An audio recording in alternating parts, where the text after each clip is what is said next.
Hello.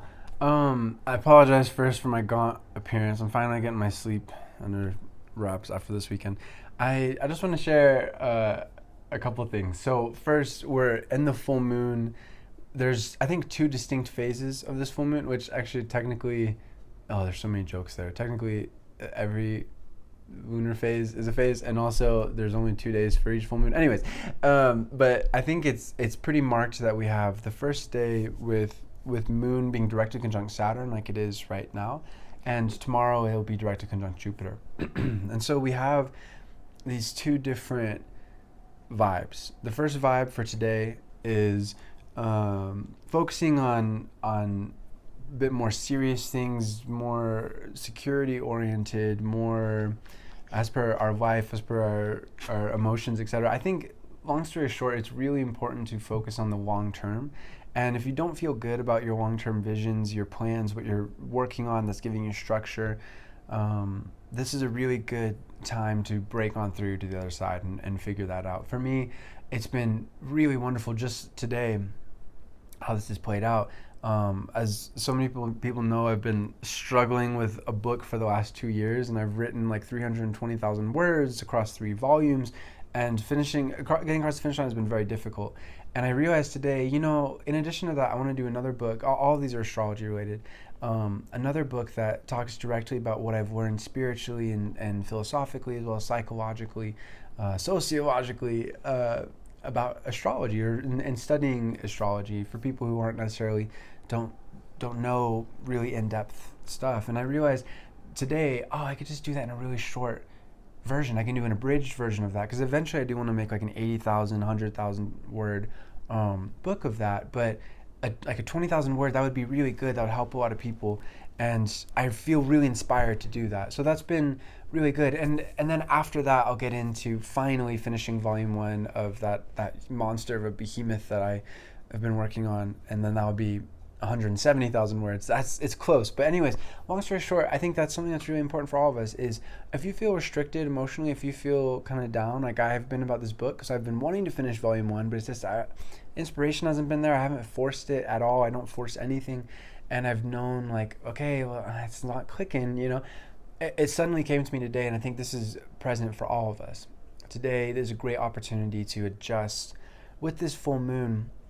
Pay attention to your emotions. And if you're feeling restricted in some way, what's a different way that you could look at it? What's a different perspective you can take? And what are some differences that you can make as per your long-term vision, your long-term plans and goals?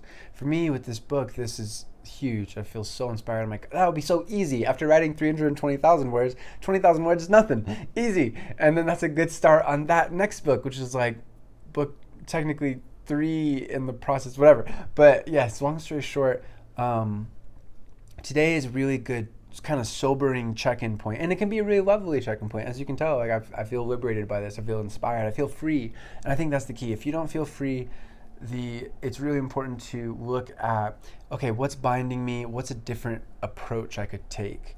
Not necessarily shirking responsibilities. For example, I am going to finish that book. Absolutely, I want to finish that book. The long one, the volume 1 with the rising sun and moon. And indeed, I'll get to it after this quick short one, this 20,000 words. It'll take me maybe a month or and a half or so, 2 months max for the 20,000 words. And then I know once that's out, I'll be able to focus on the next thing. So again, for everybody, I think that's really important. If you feel restricted, focus on what you can do to liberate yourself and to shift things to a different perspective and maybe even different plans. And the next thing for tomorrow is we have the moon conjunct Jupiter, and I think that is where that's going to be a lot more enjoyable in a lot of ways. I don't know. It depends. I'm enjoying moon conjunct Saturn and Aquarius. I'm sure plenty of people are. But it's a little bit more readily enjoyable. You have to kind of work with Saturn and figure out whatever Saturn's trying to teach you with this conjunction of moon and Saturn to be able to get to that spot. We got to work with that tool that astronomical bodies, that vibration is representing.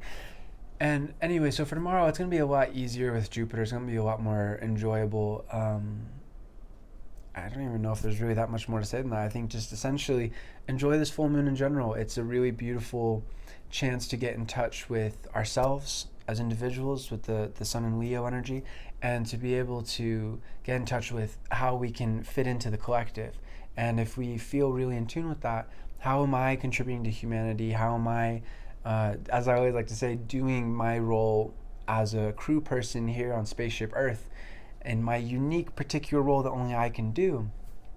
Even if other people are doing the same work, only you can do exactly what you feel inspired to do. That work is yours. That contribution is yours. So I think this is a beautiful opportunity. And if you're not feeling exactly what that is, you can figure it out over this full moon, and certainly in a major ways, huge ways. So I think the other thing is kind of funny. This is another Mercury and Mars conjunction kind of lesson. I know this is like the 4th video I've made on this, but it's been so rich with understanding and offering ideas. And I was playing a video game with a friend yesterday, Civilization 6, for those who know it. And I promise this applies to everyone. We're going to go a little bit in depth real quick, but into the game. But essentially what happened in this game is, so you build empires, right? And other people can declare war on you, etc. I had built this city. I was very aggressive. So here's step number 1 of this lesson. With Mars conjunct Mercury, we can be more aggressive than we realize. To us, we're just caught up in it. We might say something, we might do something is kind of abrasive. Yeah, we're stressed, we're focused. Not necessarily. We don't have to be stressed during this time. But potentially, I think a lot of people, for sure, the temptation for everyone is to be stressed and to rush things. I gotta worry. It's like, okay, first we need to breathe. We need to meditate on these things. Let's take care of the basics, like getting enough sleep. Something I need to work on getting there. But anyway, so step 1, we need to be very mindful of, if we're getting hit by cause and effect that we're not liking, like, why is this happening to me, right? And we'll get to the specific example in a moment. We need to think back, what did I do to start this? Obviously sometimes people just spill over their projections onto us, and it's not necessarily like us who start it. But more often than not, it takes 2 to tango. We need to think about what helps to create the situation in the first place. What choices did I make? What did I say or what did I do that kind of helped things to go in that direction? So I planted this city super close to this other empire, and they didn't like it. And because I was like hemming them in, right? And I was like, oh yes, all right, good. I'm building my empire. And the game goes on, and they end up declaring war. I'm not focused on war as that civilization. I'm focused on culture. So long story short, I'm not prepared for the effect. They take over the city. I spend in the game, of course, 400 years, which is the equivalent of a couple hours, just beating my head against a wall. Lesson number 2, with Mars and Mercury conjunct in Virgo, we can get so fixated. I must get the city back. I must get it back. I must get it back.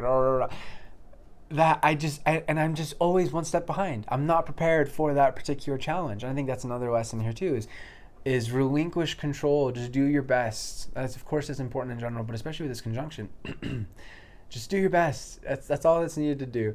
And recognize when you can do something and recognize when you can't. I knew it was going to be an uphill battle, and it's literally like Sisyphus, the Greek myth of just you roll, making progress, and it all comes back to the beginning. I'm like, God damn it! And so even after hours, no progress was made, really, at all. Like except well, no, that's not progress. The opposite of progress. I was just, again, beating my head against a wall.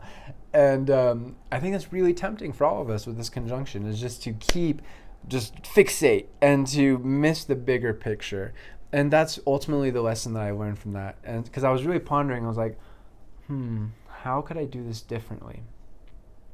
Especially when I was playing with a friend, and then I played on my own, and that's when I just got really fixated. And I realized, in this game, and again, this applies to everyone, just bear with me. In this game, with culture, if you have a strong enough culture for a civilization, you can steal cities by influencing them. Culture bombing is what it's called. And you influence them to join your civilization. I've done it before in other games. And I realized that was my focus all along. My big picture, I lost sight of the big picture. I was so fixated on this city. I went about it in a horrible approach that the other person was way better at. They're just continuing to upgrade their military, and my military was like 3 steps behind. I just could not get it back. And I realized, I could just culture bomb them in the long run by focusing on what the big picture, all my other cities, instead of like making units that don't do anything, just go and die. I can build these cities, just declare peace, okay, fine, that city's yours, I get it. I created this in the first place. It was too close to you. Again, Mercury and Mars conjunct, I was too aggressive, it was too, opportunity. I didn't think about the effect. The effect happened. Okay, accept it, move on. Look at the big picture. Don't fixate on the tree. Look at the forest. And I realized, what I'm going to do is I'm going to bomb them like with K-pop and just send in Special Ops Unit BTS to steal the city through influence. And that helps my overall picture because I'm growing my cities in the process, and I'm going for the ultimate victory, which for me in that civilization is culture, instead of going sideways. So long story short, again, I can't say enough, just don't fixate on the small things. No, I think this is the mantra that came to me. Know when to let go. You're not giving up. This goes for the book too. No, because I really do, I want to get the book done. I know people have been waiting for it, and it's like, fuck, but I need to let it go because that's not what's in the flow. That's not what is happening right now. That's not I can't force it. And I can't I can't force it. So I just have to wait. And I know it's so close. I can finish volume 1 with just a good month and a half, 2 months of solid work. But that's not where the inspiration is. I need to create a short book, put it out there, talking about what I've learned. And I know that's going to help a lot of people. And then from there, I know I'll have the inspiration to finish volume 1. And it's all good. So go with the flow. Don't try and control it. That's the lesson from these energies in Civilization 6. Video games are awesome. Infinite love to you, my friends. Namaste. Enjoy this full moon. It's a lot of fun. And again, if you don't feel in connection with your emotions, if you don't feel in connection with humanity, just keep asking questions and you'll get there. You'll figure it out. Peace.